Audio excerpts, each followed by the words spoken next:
तरह से आपस में लड़ते रहेंगे तो नहीं चलेगा। ठीक है किशोर जी, मेरी आवाज मिल रही है आपको? किशोर जी आवाज मिल रही है मेरी आपको?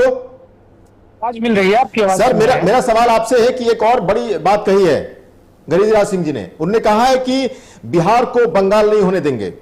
तो क्या ऐसा लग रहा है कि इस आपकी सरकार अगर गई तो बिहार बंगाल बन जाएगा? ऐसा क्यों लग रहा है आपको? देखिए, ऐसा कभी नहीं लग रहा है। बिहार को बेहतर से बेहतरीन हम लोग बनाने का प्रयास कर रहे हैं।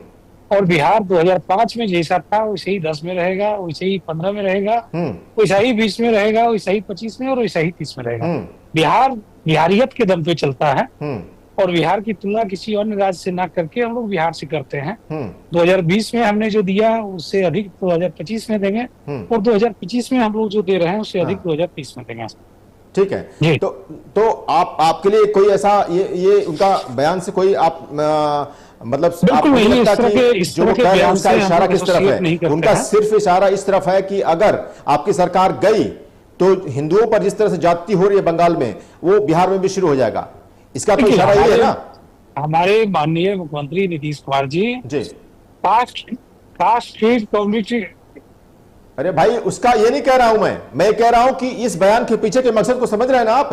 उन्होंने साफ कहा कि अगर एनडीए की सरकार नहीं रही बिहार में तो थोड़ा कम बिहार जो है वो बंगाल बन जाएगा।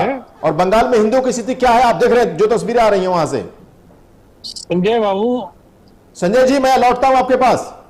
संजय बाबू सभी अरे भाई रुकिए, आप लोग लगातार मत बोलिए। करीम जी ये गलत बात है। अरे क्या लगातार बोल रहे हैं आप? करीम जी रुकिए, आप प्लीज रुकिए, आप ऐसे लगातार मत बोलिए। आप लोग कोई भी, मैं जिसके पास आ रहा हूं प्लीज आप लोग बोलिए। डिबेट आगे बढ़ ही नहीं पाता है, आप लोग आपस में ही बात करते रहते हैं, ऐसे नहीं होगा ना प्लीज। बीजेपी वाले तुम की भाषा, अजीत जी ऐसे लोगों को मत बिठाइए, तुम की भाषा करते हो। आप लोग अपनी भाषा की मर्यादा रखें प्लीज। भाषा बोलने वाले प्लीज या भद्रता का जो है नाच करने दिक्कत यही है कि अपनी बारी में लोग नहीं बोलते, ये दिक्कत है।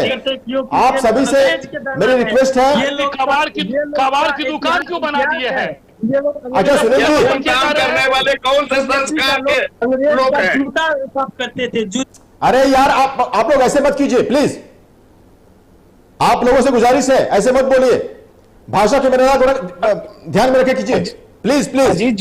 अजीत जी वॉल्यूम डाउन करिए ना, आपके पास तो पीसीआर में कंट्रोल होना। मैंने डाउन कर रखा, फिर भी लगातार आप लोग बोलते हैं, चीजें आगे नहीं बढ़ पा रही है। आप लोग मत बुलाइए। करीम साहब आप लगातार मत बोला कीजिए प्लीज, कोई भी पार्टी। मोहसिन रजा साहब अपनी वेट कर रहे हैं, अपनी बारी का इंतजार कर रहे हैं, और भी लोग इंतजार कर रहे हैं। संजय जी मुझे आपके पास भी आना है, बहुत सारे सवाल है जिसको हमें डिस्कस करना है, इसलिए प्लीज। देखिए माननीय नीतीश कुमार जी बिहारियत की दम पर राजनीति करते हैं।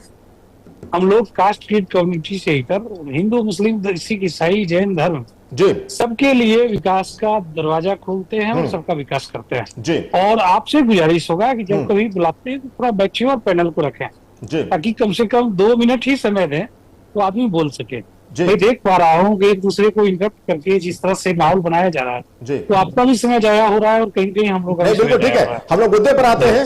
और एक चीज मैं पूछना चाहता हूं किशोर जी आपसे भी कि आपकी पार्टी जेडीयू क्यों नहीं एक, जब आप इल्जाम लगता है कि आपके नेता नीतीश कुमार की स्थिति स्वास्थ्य ठीक नहीं है, मानसिक स्थिति ठीक नहीं है, इतने बड़े बड़े इल्जाम लगते हैं आपके नेता पे, तो क्यों नहीं एक आप लोग सर्टिफिकेट एक इशू करा देते हैं कि भाई ठीक है एवरीथिंग इज ओके?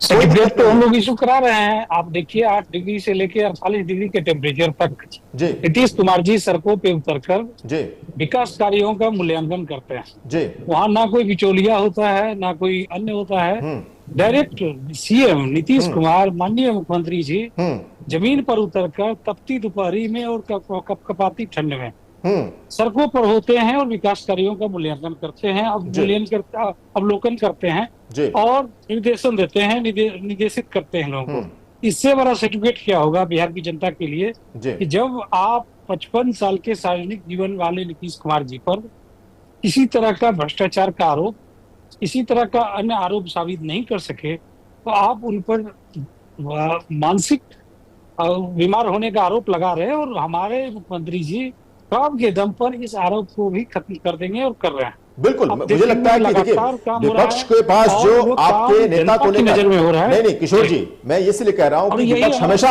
हमलावर होता है कि जो जिस तरह के एक्शन आपके नीतीश जी का दिखता है, कई बार ऐसी कई स्थितियां, ऐसी कई तस्वीरें आई हैं जिसमें लगता है कि ये विपक्ष को मुद्दा देता है कि उनकी मानसिक स्थिति ठीक नहीं है, या बोलते भी हैं। तो आपको, आपके नेता को, आपकी पार्टी को इस पर क्लियरेंस देना चाहिए, जिससे कि इस तरह की बातें आगे ना हो, क्योंकि एक सीएम जो सिटिंग सीएम है उसके बारे में अगर इस तरह की बातें होंगी तो ये ठीक नहीं है। जी देखिए, 55 साल के क्रेडिबिलिटी को 5 सेकंड के वीडियो से कमिट नहीं किया सकता है। आप अभी टीवी डिबेट कर रहे हैं, एंकरिंग कर रहे हैं, यहीं से बैठ के मैं 3 सेकंड का एक वीडियो निकाल सकता हूं जिसमें यह दिखेगा कि आप मेंटली एबनॉर्मल है, आपका सेंस ऑफ ह्यूमर या आपका बॉडी लैंग्वेज ठीक नहीं है। जी। तो हम लोग काम के दम पर जवाब देते हैं और वो जवाब मिल रहा है, लगातार मिल रहा है, रोज मिल रहा है। ठीक है सर, फॉलो करें बिहार के न्यूज चैनल्स को, फॉलो करें प्रिंट मीडिया को। नीतीश कुमार जी 48 डिग्री टेम्परेचर में सड़क पे उतर के जब कार्यों का मूल्यांकन करते हैं तो उनके फिजिकली और मेंटली फिट होने का प्रमाण पत्र वही होता है। जी। अंशुप्रिया जी,